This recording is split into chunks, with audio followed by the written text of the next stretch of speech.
By 1924, Crowley was living in poverty in France.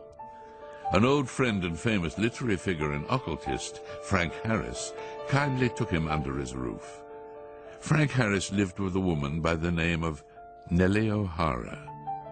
If what has been written in later years can be believed, Nellie had a friend in America, Pauline Pierce, who was married to Marvin Pierce, head of the McCall Corporation. In early 1924, Pauline traveled to France to stay with her friend. Thus it was that four individuals came together: Frank Harris, Nellie O'Hara, Pauline Pierce, and Aleister Crowley.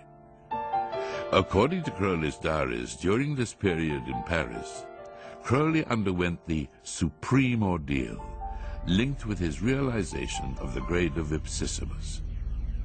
According to a description of the rite, on the appointed day, the candidate is attended by one or more chosen and experienced attendants whose duty is A, to exhaust him sexually by every known means, B, to rouse him sexually by every known means. Every device and artifice of the courtesan is to be employed, and every stimulant known to the physician. If Crowley did go through this ordeal in 1924, then it is highly likely, based on his previous experiences, that his closest associates of that time, including Nellie and Pauline, performed as his magical assistants. Pauline Pierce returned to America in early October of 1924. 8 months later, on June the 8th, 1925, she gave birth to a girl named Barbara.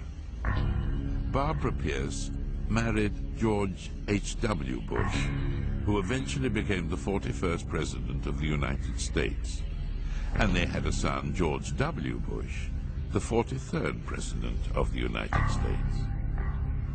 Could the wickedest man in the world, Aleister Crowley, be George W. Bush's grandfather?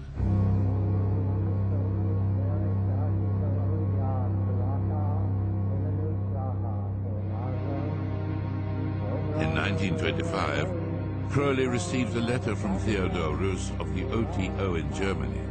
A vacancy had become available for international head of the OTO. They had chosen Baphomet. To the British, and indeed the Americans, I may have been a flesh-eating devil, but the Germans obviously still appreciated the law of Thelema.